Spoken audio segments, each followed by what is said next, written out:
Welcome to the Programming Leadership Podcast, where we help great coders become skilled leaders and build happy, high-performing software teams.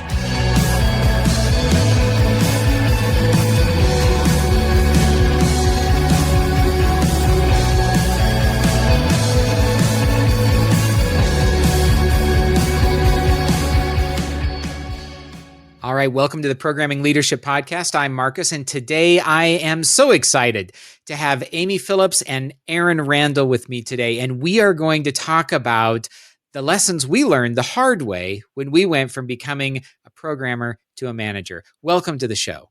Thank you. Thanks for having us.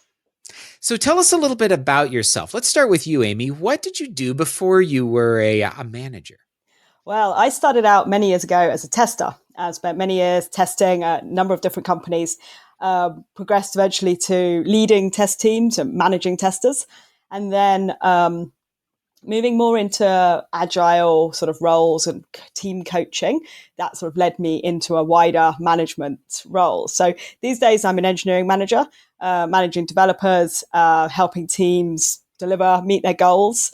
But yeah, it's sort of along the way, move from testers to developers and ops engineers. And so people with lots of different skills and backgrounds and levels as well, which has been interesting. Oh, I can't wait to hear more about that. Aaron, tell us about yourself. Yeah, sure. So my sort of route into my role now, which is CTO at Songkick, was starting as a software developer. So I worked at a number of smaller companies and startups before Songkick. And then when I got to Songkick, and I've been there for about 7 years now, as the company's grown, sort of grew with it, moving into a tech lead role, then engineering management roles and so on, like moving more and more, shifting my focus to the people side of technology. And so, yeah, I found myself where I am today, which is like really this intersection of the people in tech running the technology team. Wonderful. So it sounds like both of you started as individual contributors. I guess that's how most of us start, right? And given that that we're going to talk about lessons we learned the hard way, I'll just open it up. Like, what is a lesson you learned, maybe the hard way, early on in your career? That's a great question. So it's been really interesting for us because we actually were individual contributors together. That's how we met on a team working together at Songkick. So Aaron was a developer, I was a tester. And then over the years, we've sort of watched each other grow and helped each other grow, hopefully, into management. So I think we've got loads of lessons we've sort of both struggled with and seen each other sort of struggling with. For me, I would say the hardest thing has been about building up the ability, I guess, and confidence to have the difficult conversations. I think that's something that's really uniquely management. Like you may do it with your peers, maybe you do it with your own manager, but when you start managing other people, it just becomes so much more important. So I think that's probably been the thing which, for me, like starting out, maybe in the early days, not doing enough role playing and practicing before going into the conversation, or sometimes maybe leaving it too late to have that conversation has probably been the biggest one I've been working on over the years. Yeah, 100% for me as well. Actually, by the way, Amy's definitely seen me make way more mistakes than I've seen her. So just to clarify. That's not true. It was a lot of fun. A lot of fun working together. But yeah, the difficult conversations is 100%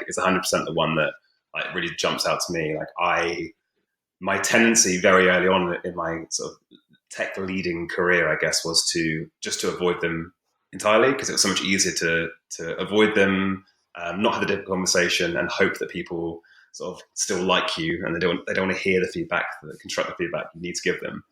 And I think, yeah, me and Amy actually were talking before this podcast call, and I think it's really clear I have so many examples, from the last few years of where I've delayed those conversations or not had them, and it's always been worse for me and the person involved as well. And if I just bit the bullet and had that constructive feedback conversation, everyone would have been better off. And like time and time again, we've proven that by doing it eventually. So yeah, fun. Let me pause and thank today's sponsor, GitPrime. GitPrime's platform allows you unprecedented visibility into your development team. For too many years, I've had to guess at the status of projects without any real data to make decisions from. Oh, I have tried everything. Story points, Velocity, burn down charts, burn up charts, you name it, I've tried it. Worse yet, I've made the mistake of promising my boss when something would be done only to be disappointed. When I dug into things with my team, I was always surprised between what the charts show and what's actually happening. Now, it's not like anyone's messing up, but things are happening that I have no visibility of, which meant I couldn't even discuss it with my team. GitPrime changed all that. With GitPrime, you can leverage Git-level analytics. That's where the real work is happening. It provides deep insights to help you have better conversations with your engineers and your whole team. See things better, build things faster. Learn more and sign up for a demo at gitprime.com. I see this a lot too late. We leave these conversations for too long, and then they don't go as well as we'd hope. They maybe don't even produce the results we're hoping. And so tell us a story of, well, we always everybody loves a train wreck. Tell us a story of when things didn't go well. I think it's easier to talk about from the perspective of Songkick and other startups that I've been in. Like, these worlds, they change so often. Like, the nature is they change so frequently. They have to like try and stay alive and work out what the business is becoming. That it means that the technology you're working with changes, the projects you're working on changes so often, and you find people that have joined your company expecting one thing, like, say like focusing on mobile development, and you look up in a couple of months after they started and the mobile work's not there anymore because we've pivoted and shifted to focus on something else. And again, like, my tendency back in the day was to try and please that person in any other way possible and find other sort of extracurricular ways of keeping them engaged at the company. And really, like, it prolongs the pain where that person's unhappy because we're not offering what they need to be fulfilled at work. And I'm just trying to keep the person happy. And actually, if we just sat down earlier and had the conversation and said, look, the landscape has changed, and just be really honest about it. Is there stuff we can do to change things here for you? Or is this kind of it, I guess? And would have just saved a lot of pain. So yeah, I've had quite a few of those over the years, I think. Yeah, I had quite a successful version of that a few years ago, actually, which was interesting because it would very much have been the same sort of setup. It was very similar. Technology was changing. Somebody had been left behind, wasn't necessarily incredibly excited by what the future was looking like. But actually, like, I'm now at the stage where I've been through it so many times. I was like, we're having this conversation. This person definitely didn't want the conversation. I was like, we're having the conversation. And actually, it was amazing how just being so honest quite early on and saying, like, this doesn't have to be the right job for you, right? It's fine not to work here forever. And how we help you, like, develop in your career or find somewhere else that you're excited by. And actually, that person, for them, it was so kind of honest and like in their face. It was clearly like a shock for them, but they didn't want to leave. And so we ended up having a really great conversation about how they could learn the skills they needed. And they developed their skills and got training, and they're still working there. They're still very happy. So, I think sometimes having particularly the conversations about do you need to leave? Do you want to leave?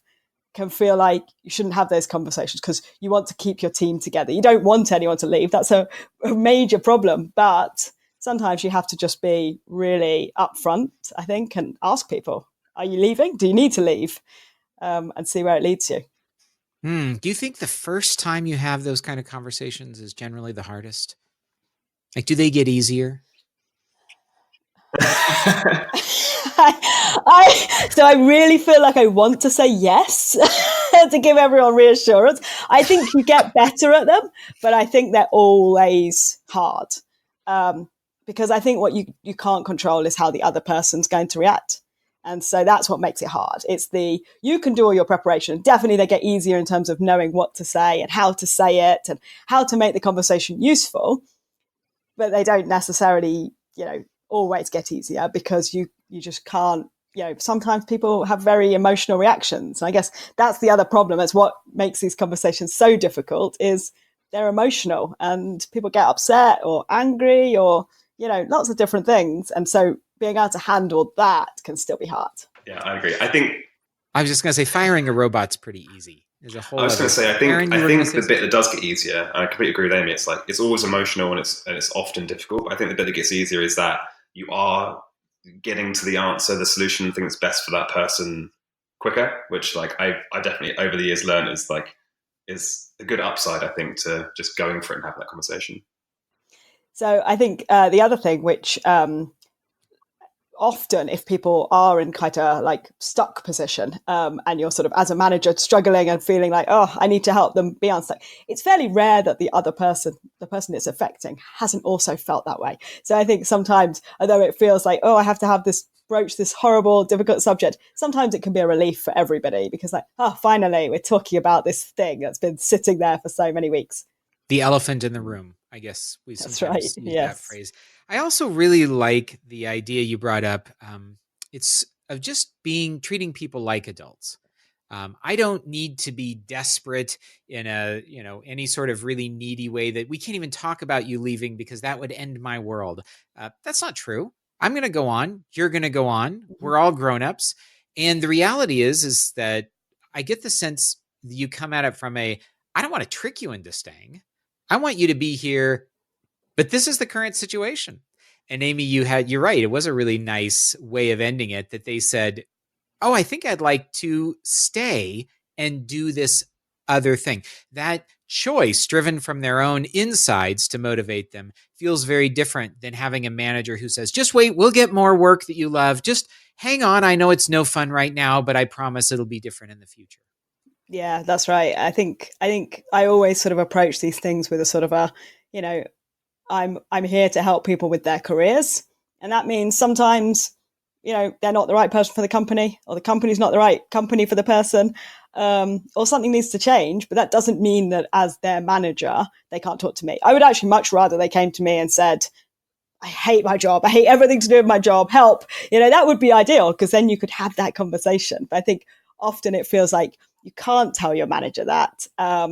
It's not an acceptable thing to admit that you're like struggling or unhappy or something like that. But that just makes it so much harder to help people. Have you found ways to make it safe for people to talk to you about the things that we're not supposed to say? Like, I'm not really enjoying this.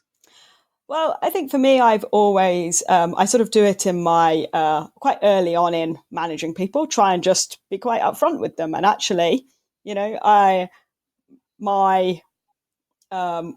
there to help them. I'm there. I view my job more as helping them with their careers, which means helping them develop skills or finding the right work. And it doesn't have to be in this company. It's fine if you realize those opportunities don't lie here. We can help you. So I think I was trying to get it in there quite early on, particularly if they're really happy and upbeat, which is a great time to get that foundation laid when they're like, of course I'm not leaving. Why would I leave? I love it here. And you're like, great. But then you've sort of set that expectation up that those are the sorts of conversations you can have. Yeah, I think there's a lot as well. We're talking in the blog post about like demonstrating the right behaviors. I think like a lot of this, if you're hoping that they can be open and honest and vulnerable with you, is to do that back as well. I think that's a really hard thing. I learned this really slowly in my transition to a manager. Is like the fact that you can be vulnerable as a manager as well, and like not always know the answers. When people are stuck and unhappy in their careers, sometimes we don't know exactly what the steps are that are going to make them happy again. But you can acknowledge there's something wrong, say like, I'm stuck, let's work together and work this out, and I'm going to do everything I can to help you, and be vulnerable yourself. And I've definitely seen that work like really nicely for us.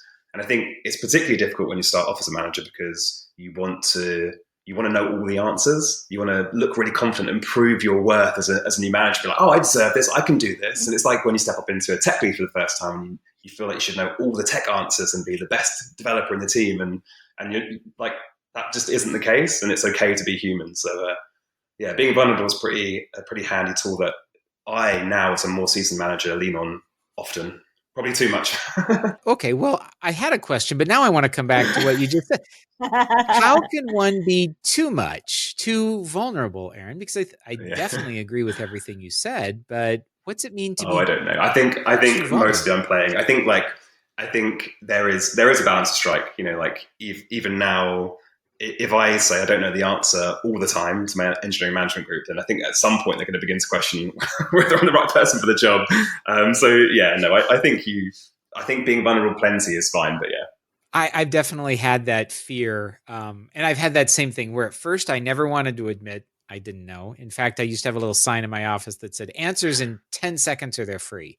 And I would make up an answer just so that I had one. Like, well, at least now you have an answer, because clearly answers are my job and questions are your job, Mr. Programmer. And that really didn't turn out for me very well, because then everyone stood outside my door and got bad decisions made all day long, rather than empowering the team in any way. I don't actually know, Aaron. I'm just going to push back for a minute on you. I don't know whether if you became a don't knower type of manager. And I heard that phrase, by the way, from the Fearless Organization by Amy Edmondson. She talks about these people who, these managers and leaders who just always say, I don't know. How do we find out? And the person frames it as become a don't knower. I don't know whether that would erode trust in your team, or because I think that's what you're kind of saying, right? Like maybe they would think, why am I here? The book seems to say that maybe it would actually build confidence that it was their job to know, and that managing and leading was not all about knowing.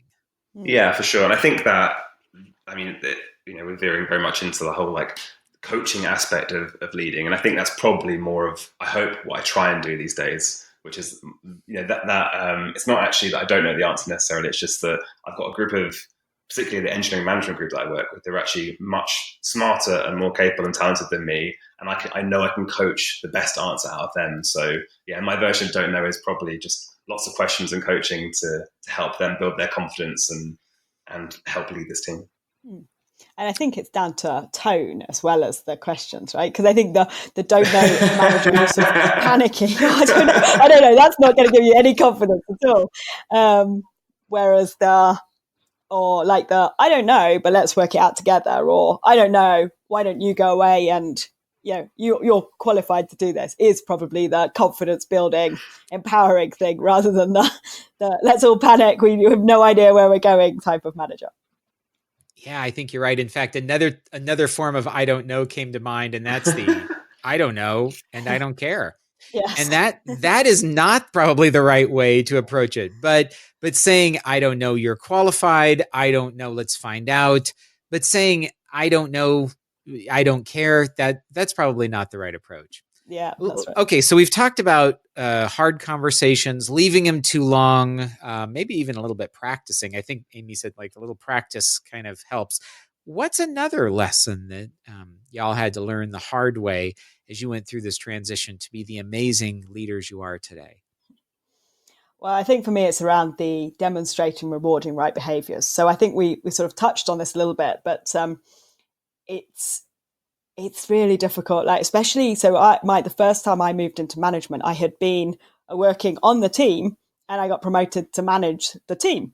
So one day I was, the peers with these people, we could all go for lunch, we could chat and gossip. And then suddenly the next day I was like, oh, actually, that's not really appropriate anymore. You don't really want your manager gossiping away over lunch. So suddenly I was like, oh, this sort of behavioral side of management is like, it's a whole other thing no one ever mentions really. And then over the years, sort of realizing that it's so tempting to, promote the person that writes the most code or, solve this great problem and actually did do some really great stuff, but they're behaving in really bad ways in lots of situations. So what message are you sending? I think, unfortunately, it's one of those ones that you tend to discover more through getting it wrong. So not particularly early on, I've definitely got much more aware as I've progressed through my management that things that seem very small initially, if you don't nip them in the bud quickly, that's it. You've lost all hope. So the person that's always 5 minutes late to stand up every time. And I know that person. Yeah. I think there might be more than one of them. Promoting that person, of course they could be promoted, they could be doing brilliant work, but the message you send is it's fine. And that's okay, as long as you're not suddenly surprised later when everybody else is a bit late to stand up. You've normalized that behavior and you've said it's absolutely fine. So I think it's being aware of what message you're sending. Yeah, it also dawns on me that the person who's always late to stand up by 5 minutes, at one point there was the first time they were late to stand up. It's just looking backwards that it seems like it's always. But the reality is there was a first time. And what did we do or say when we saw that? I think that's can be a pretty hard conversation going back to like nip it in the bud. But I think your bigger point, Amy, is that people, what is the phrase I heard? It's not what you teach, it's what you tolerate. That's right. That people really notice. So I think that's a really profound idea. And of course, you also touched on the idea that when you're promoted up from the group, like I had that same thing. It's a little lonely. I feel like I kind of lost my team, my friends. So that was a hard transition for me. Yeah, I think that's really right. Like you take for granted when you're on a team that, you have lots and lots of peers. And of course, the higher up you go, actually, the fewer people there are that are peers.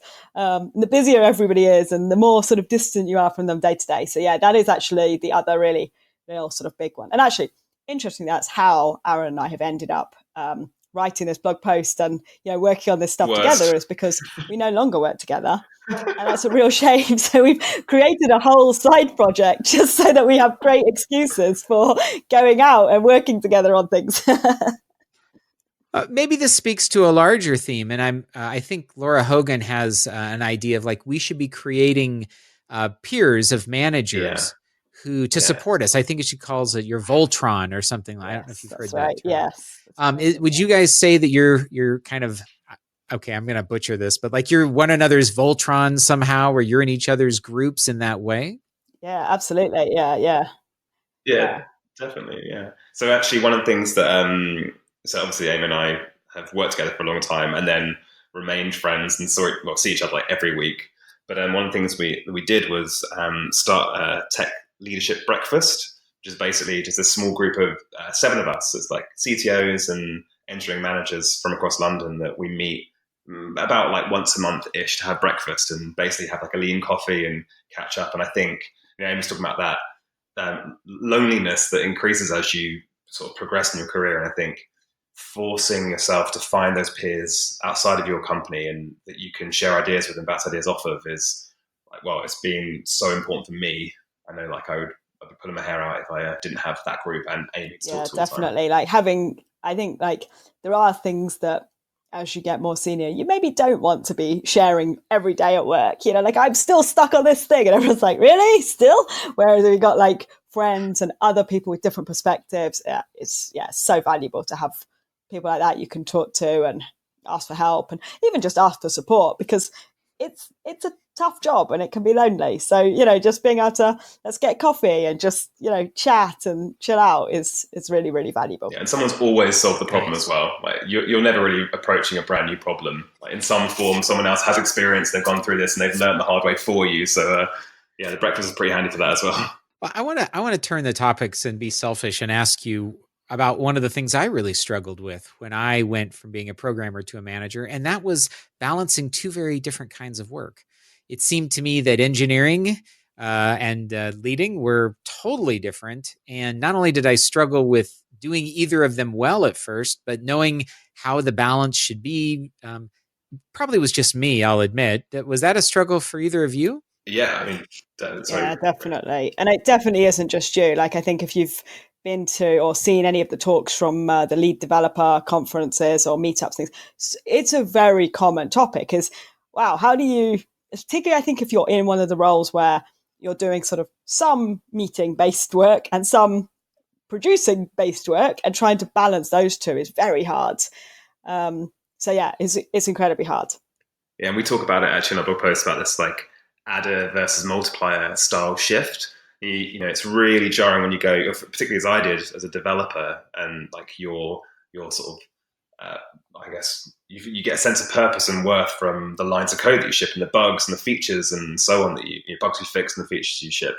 And that's like this real direct adder effect. And then you shift to your tech leading and your engineering management, where it's more admin and your impact's measured through the team that you lead, and this kind of multiplier effect. And it's much less tangible to start with, and you don't have the same ways of measuring progress and the things that you're doing, and it's kind of through others and empowering and enabling others. And at first you think, oh, I'm doing nothing, like I'm suddenly useless to this company, and you're not, but you just have to find a new way to sort of track what you're doing and how it's helping like push the business forward. Yeah, and I think related to that actually for me is sometimes you do end up like working with an amazing team and you feel really invisible because they're amazing. And you're like, oh, actually, am I doing anything? I don't think I'm doing anything. And then you're like, no, you sort of are, but you have to find new ways to actually, because you're not visibly doing anything. You're probably not the person in the meetings saying the brilliant things. You're not the person producing the code or, talking to customers, but you are sort of behind the scenes supporting everyone and helping them. So yeah, you do need to find a new way to shout about that stuff and almost like claiming some responsibility, because I think otherwise you can be a bit overlooked and people are like, so what do you do? I definitely have that now, by the way. Like I frequently feel like, I'm not required anymore. Like this engineering management team that I've got, as I said, so much better than me. Like they don't actually need me anymore, and you have to. Right. You do have. I know. I'm pretty sure it's not true, but you do feel like I think it's easy to feel like an imposter. I need Amy telling me that it's all okay, but it's like it's a really natural feeling, definitely, just in case people are laughing. Yeah. I wonder what would happen if we asked our teams, what's the most valuable thing I did this week? If they would tell us something, might be really minor. It might be even something we were completely unaware of, that might help us see our own performance and our own value differently. Yeah, I think that's really, really great. Yeah, like one of my previous jobs, it was like really, really normalized that every time anybody did their own sort of like performance reviews or self-assessments, there was bits in there about your manager. How's your relationship with your manager? What's been good? What do you need more of? So they became much more comfortable. Like it wasn't frequent enough, but at least it set a good baseline for, hey, you are meant to have opinions on this stuff. It's not just you have to tolerate and respect this person. It's also you need to work well with them and build a relationship. And so, have an opinion on, was it good? Was it bad? Could it be better? But I think it is it's probably all the little things, right? And actually it's just doing enough little things that everything becomes like the big thing. Yeah. I also think sometimes, I bet both of you have certain unique to your position and your knowledge, abilities, authority, ability to move resources. You can do things your team can't. And maybe your team needs you to do some of those things on their behalf to create the environment where they can be most productive. Yeah, I think that is definitely true. That's one of probably the most sort of visible and like the sort of big impact things you can do is, and sometimes people don't maybe present it as sometimes they do, but it's not that often where they go, please, would you get me the money to have this tool? And you can go, great, I have a really clear goal. Often it will be more that they come and they say, this thing is really hard. And then you have to find ways to make it less hard, and they may not be obvious. So, I'm finding the new team setup hard, or I'm finding the way that this new person who's joined the team works is hard. And they can be much more subtle, I think. But I think you're right. If as a manager, you are quite uniquely positioned to not necessarily even like solve it maybe, but create the environment where it can be solved. So, you have the authority to pull these people together and be like, today we're going to talk about the fact that this is a problem. And everyone's like, oh, we have to acknowledge that this is a problem. But that's kind of, I think, the manager thing in my view. Yeah, definitely. I think there's another bit as well. On the other side is like, which I haven't done one in the past, but I'm trying to do more of now, is actually making that stuff visible to the team. I think it's like quite easy for our work to be invisible. And we're talking about like spending money in tech vendor budgets and that kind of stuff. They're kind of things that we're doing as leaders, but the team doesn't necessarily know about. And like, I think if, maybe 6 months ago, if you asked people in my team, like, what does Aaron do? That, people that I don't work with directly, they'd be like, maybe not sure.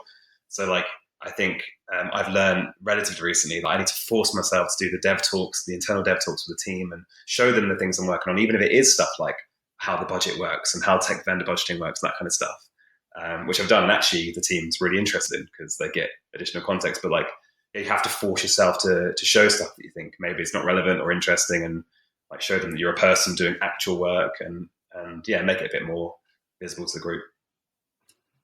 It's interesting. I get I'm imagining times when I withheld that kind of information because I think I wrongly believed, well, it's not programming, so they won't care. It's not like a new language or a new framework. So when you talk about budgeting, I think it's easy to say, well, why should the engineers be interested in that? But you have found that not to be true. Yeah, definitely. I was quite scared actually. So I just forced myself, again, feeling like I wasn't making my work visible enough to the wider tech team. I forced myself to do this dev talk, and it was essentially talking through a spreadsheet, talking through our P&L, like how we're spending money, what the tech side of that looks like.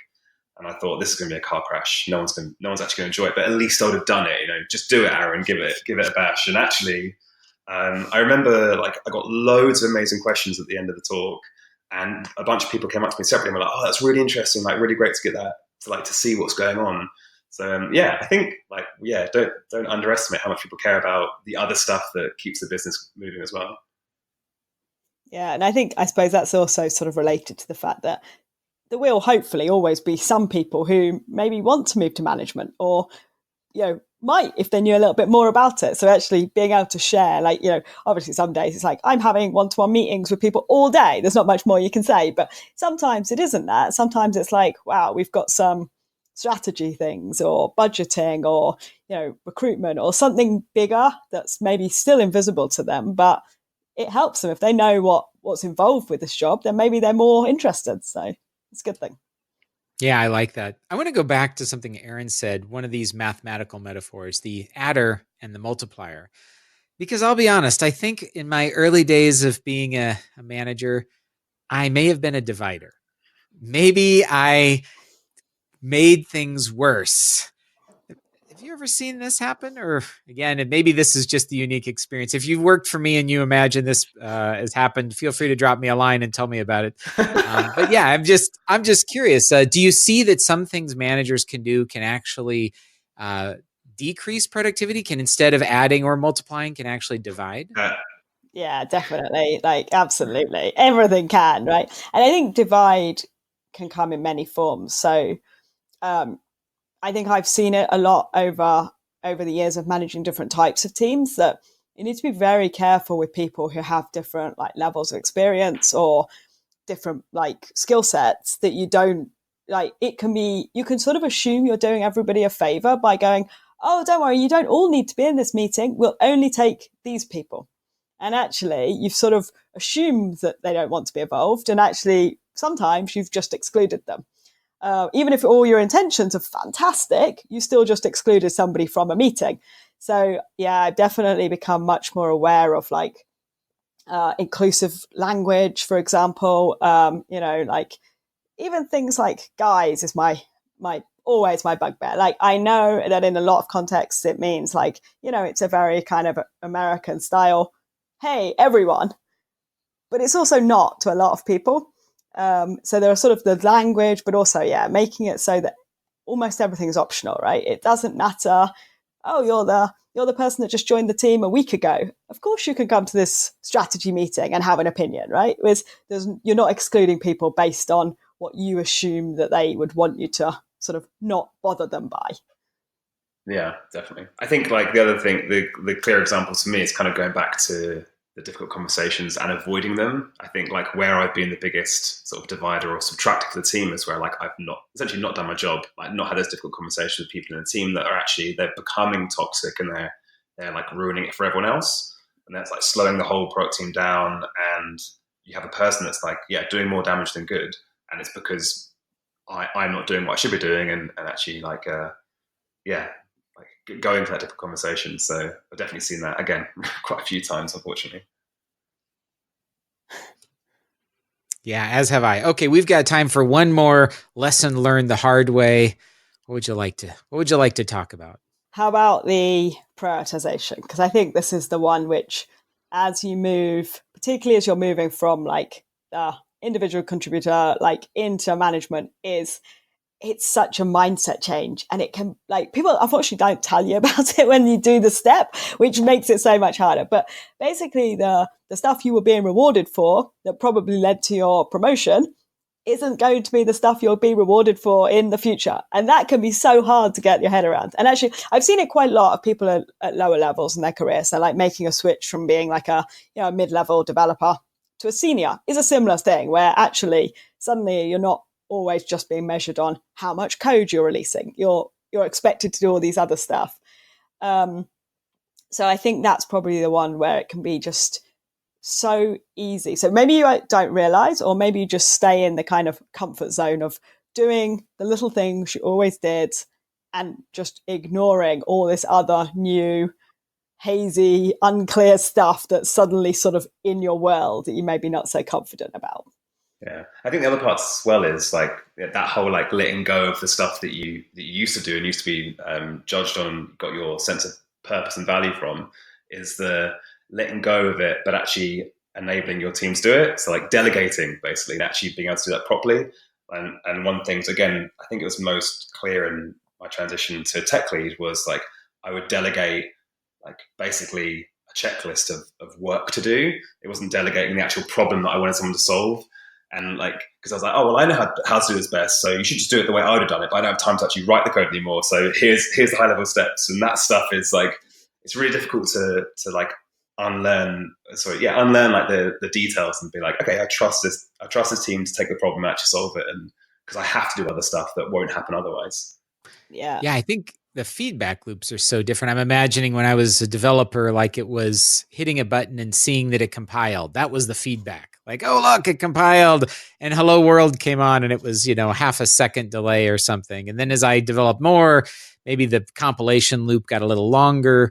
But then when I became a manager, it seemed like all the feedback loops took weeks or months, or maybe they just went into a black hole. So therefore, it was a totally different kind of satisfaction. Or at the beginning, there was no satisfaction because it seemed like, is any of this even matter? How can we find out if we're doing a good job? Like, what's our red, green, that's one of the TDD things, right? Is first you go red, then green. Like, how do we know if we're doing it well? That's a really, really great question. I think for me, I always remind myself that people don't have to talk to their manager. Like, as much as we like to think that we are, quite in control, actually, if you've ever had someone who won't talk to you, you turn out there's not very much you can do. There's actually more or less nothing you can do, right? You can go and complain to other people, but they can't like force them into the meeting room with you. So for me, I kind of measure it on how willing is somebody to speak to me, and then how comfortable are they doing the sort of the difficult conversations from their side, like how open are they and how honest do they seem to be. And then once you get to the point where they come to you with other troubles, like then like for me, that's my green. It's like, oh, they trust me enough. They trust me to like seek advice or bounce ideas off about this thing when they're not quite sure to go. So I think for me, my green is when years and years after you've managed them, you get that message and they go like, help, I really need some help here. And you're like, okay, great. I was doing a great job 10 years ago when this person was managed by me. So it is quite a long feedback loop, but those are my kind of measures. Yeah, 100% agree. I think the communication, people actually talking to you. And I think like one of the things I've seen, and it doesn't have to be the case, but it's like people talk to you about other stuff as well. Like I know Patty McCord's against this whole like, your workplace is a family thing, but I think there are aspects of that where like people like chat to you about the things that happen in their personal life if they want to, and like they begin to open up and you have like a proper relationship where they're comfortable being, again, vulnerable with you and so on. I think that I definitely feel like I've built up a lot of those relationships, like where I work now, and people that are comfortable enough talking about that stuff, but also giving me feedback and telling me when I'm doing stuff that could be better. And it's like it's a proper working relationship that's healthy, as opposed to, as Amy said, people don't want to have a one-on-one with you. Yeah, and I mean, particularly if you ever managed anybody remote, that's a whole other thing, because actually, if they just decline your meeting invite, you're like, oh, okay, there's nothing I can do. So actually, those are the ones where you really suddenly realize, actually, it is a real relationship, right? And they are trusting you when they turn up, and so actually, you need to show them that you're worthy of that trust. I think that's a wonderful place to leave this. Amy and Aaron, thank you so much for joining me today and talking with me about the lessons that you learned the hard way. I certainly have learned a lot of those and probably more. Where can people find you online and maybe interact with you? So we are, a great place to start would be on our blog, which is humansplus.tech. And on there, you'll have links to us where you can find us on Twitter and other places as well. Wonderful. Well, thank you so much for both of you for being on the show today. Thank you for listening to Programming Leadership. You can keep up with the latest on the podcast at www.programmingleadership.com and on iTunes, Spotify, Google Play, or wherever fine podcasts are distributed. Thanks again for listening, and we'll see you next time.